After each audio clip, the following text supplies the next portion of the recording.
Hey friends, Chubby Meeple here. A little bit different location than what I'm normally shooting in. But the reason that I've changed locations is because I need a little bit bigger of a space for what I'm doing today. I am going to do an unboxing of a new Kickstarter that showed up literally within the last half an hour. So apologize for lighting, background, all of that. It's a little bit different than what I'm doing. It's not going to be as highly produced. You may hear dogs bark, my birds tweeting, those kinds of things. But what I'm bringing you today is a gigantic box of Kickstarter. I want to rip into this thing, see how it's packaged, do a little bit of construction, maybe not do the construction on video, but the main reason I want to do this is because I want to give the folks that are still waiting on their copy of this box to show up, to give them an idea of what they can expect when it does arrive, as well as to give everyone out there who hasn't heard of this, and I keep referring to it very vaguely, I guess you could say, but those who have not heard about it, maybe something you want to look into. So I'm going to cut into this box and we're going to get started here, and let's see what we've got. All right, so we're going to cut in here. Don't try this at home, kids. No, I'm kidding. Gotta be careful with the knife, though. Cut away from the body. If I learned anything in unpacking boxes in retail, it was cut away from the body. But we're going to chop into this thing here. Hopefully, maybe, there we go. All right. Again, I don't know how this is going to turn out. On here, I don't know how much I'm going to have to do when I open this, so like I said, I don't know if all of the construction and assembly will happen on camera, but we're going to take a look here. So we got the box open. All right, and I'm already getting microphone caught on my leg. There we go. Going to open this up here. Some nice foam padding in here on the corner to protect the corner. Toss that aside for now. There's another one over here again. Real nice foam padding to protect the corners. This is a very heavy duty box as well, so I'm not too concerned about that. We have a separate little pouch here that contains something.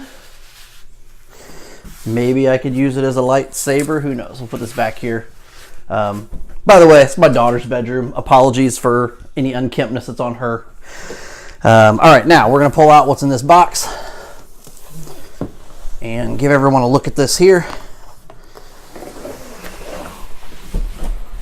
All right, so let's pull this box aside out of the way. There is also, in the box, we've got some instructions that we'll talk about. And in the bottom of the box, I'm not going to pull it out, but I'll hold the box up so that you can see down in there. There's a hole, the bottom of the box covered with some styrofoam as well. So good protection all around. So far I am impressed with the packing.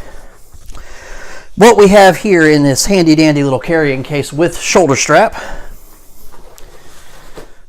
this is the Game Anywhere table coming from Transforming Designs Incorporated out of Chicago, Illinois.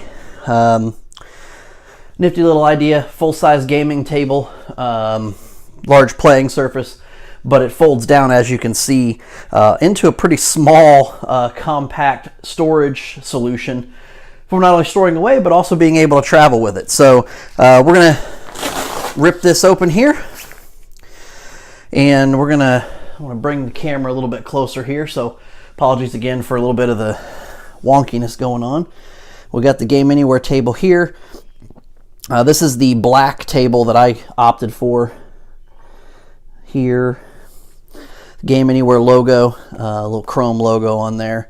So I opted for the black table.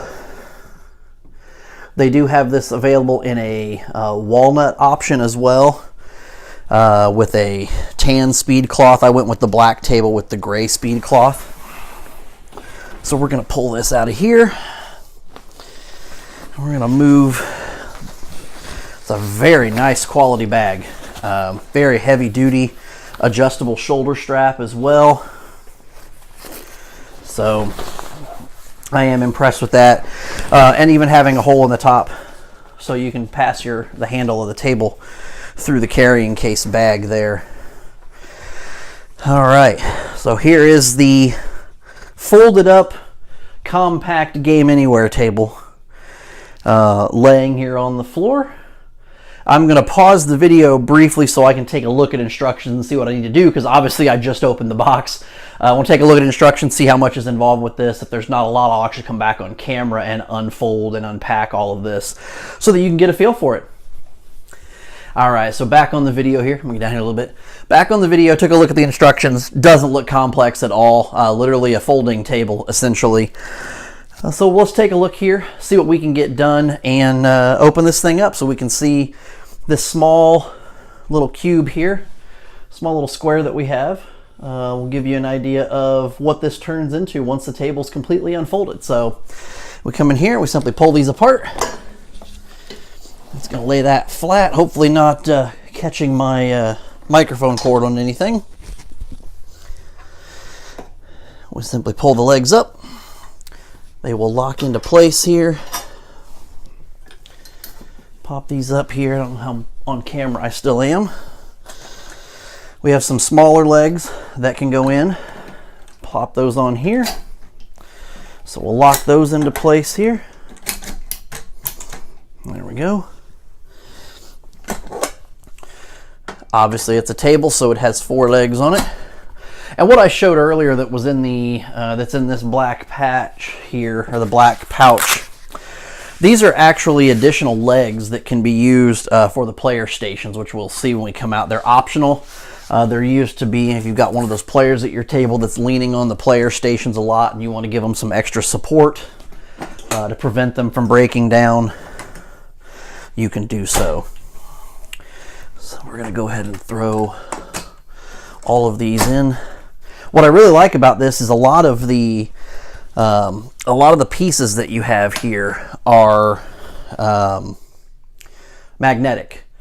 So all these leg extensions that I just took off of here, they literally magnetize, and you can probably hear that. Well, let me see if I can do one up here so you can see.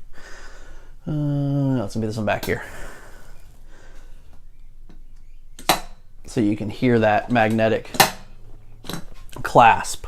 So let me put that back on there.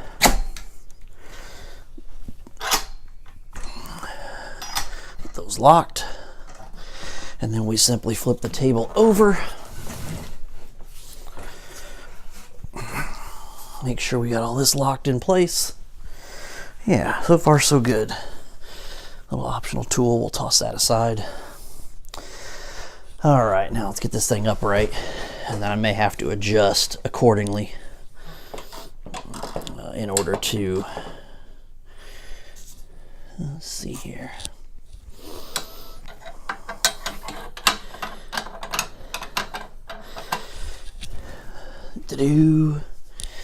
Put these in so the table itself doesn't try to bend on me. Although the microphone cord caught a little bit there. All right, so let's go ahead and get this lifted up. Stood up on its end here. All right, and of course I'm not haven't taken any time to level any of this out. There are levelers on the bottom of the table, bottom of each leg, as well as on the additional legs. And there's my dog. I told you might hear a dog barking. That's my Basset Hound. I'm guessing the mail truck's driving by. She loves to bark when the mail truck goes by. So anyway, we're taking a look here. On the underside of the player pockets, there are, let me grab the camera here so you can bring this closer to you. So we have here on the player pockets themselves, you'll notice some laser engraving, card chute storage, a little treasure trough storage, card holder storage. There's card holders. These are, again, magnetized accessories that magnetize to obviously the underside of the player station, but also will magnetize to the top of the player station for when you're actually playing. So you got your player pockets here as well. And all those laser engraved so that you know exactly where they need to go.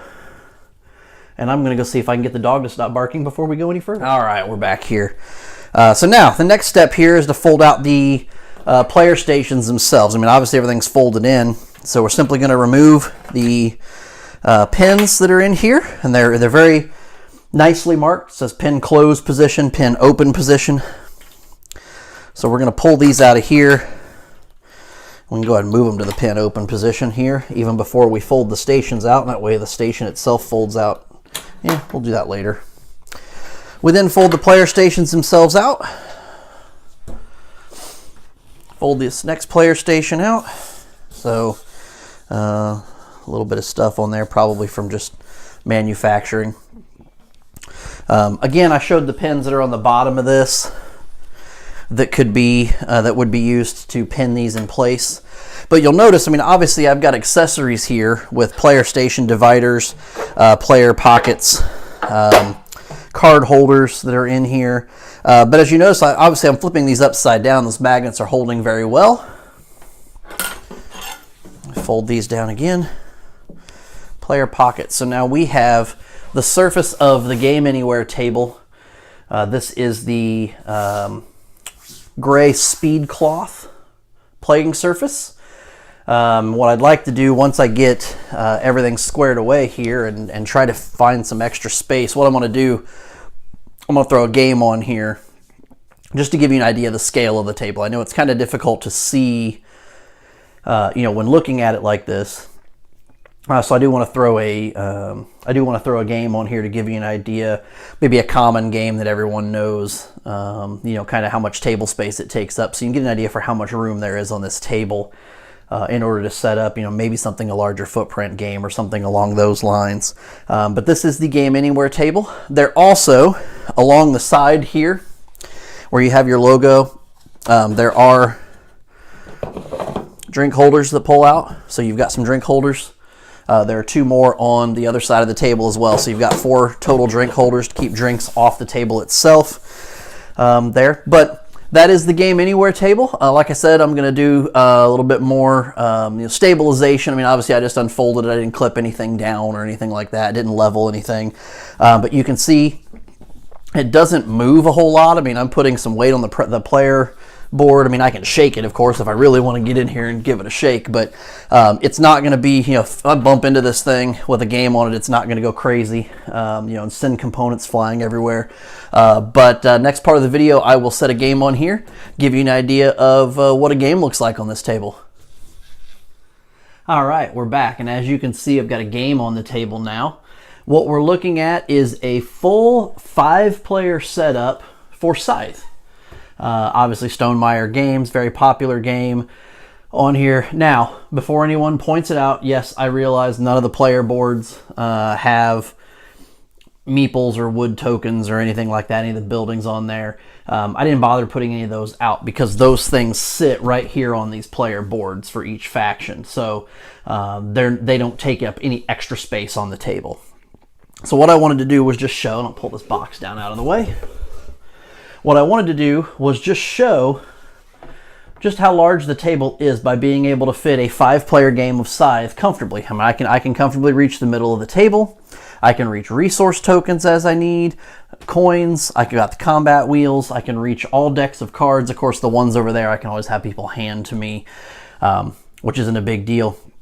But you can see how 4, well, in this case 5 people could sit comfortably around the table and be able to play a game of Scythe very easily on a table that is big enough for a game of this size, but then folds down into a very much a compact solution for storage or for transport. So I believe when the table is folded, I believe it folds down to a 2x2 square. Obviously a little thicker, but 2x2 height and length anyway.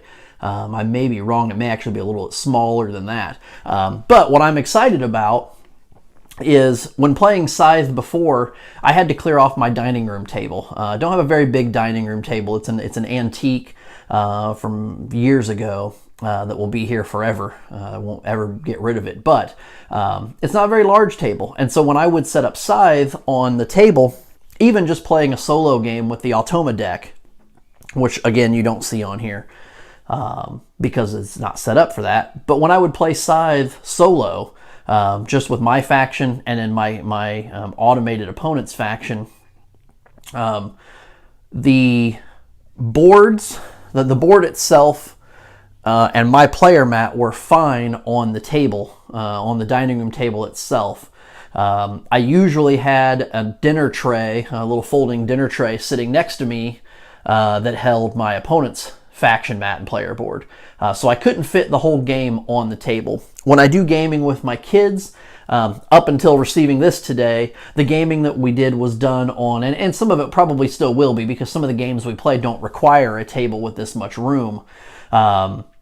But a lot of the games that we play was on a table that was literally a 2x2 square. The top of the table was 2x2. So anything that was larger than that, anything that had a 24x36 board or a 36x36 board was too large. I couldn't play it on that table unless we did some really creative moving around. Having the table taking up the board taking up the entire table, and using dinner trays for any sideboards or cards or anything like that. What I also really like about this is I showed under the table the ability to have those magnetic, those magnetic accessories. So again, this is a card holder. So if I want to put this in here, and if I wanted to stand up, let's say I had objective cards, I wanted to stand those up, I could do so, and not have to, have them spread out on the table, not have to hold them in my hand. So you've got the card holders. There is also, for games that you don't want to mix up don't want to get things mixed up, there's a magnetic divider that can be used to go between players. So I could set one over there as well and divide the player stations so that, if I have coins that are piling up over here as the game is going on, put this back under here. If I have coins that are piling up as I'm playing the game, I can keep them over here in my area. Even if my opponent was piling his or her coins here, we've got a divider that would keep that from happening. So that is the Game Anywhere table. It's obviously I haven't played anything on it. You just watched me open the box.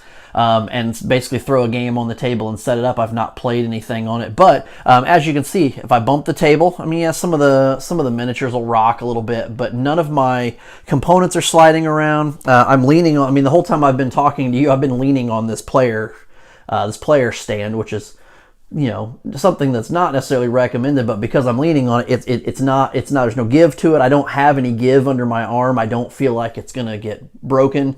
It doesn't feel flimsy, which is fantastic again. So overall, again, haven't played on it, but overall, just from the sheer ability to set up a game of this size and this scope and get all 5 players on the same table in a reasonable amount of space, I give definitely 2 thumbs up to Transforming Designs Inc. out of Chicago. You guys did an amazing job with the Game Anywhere table.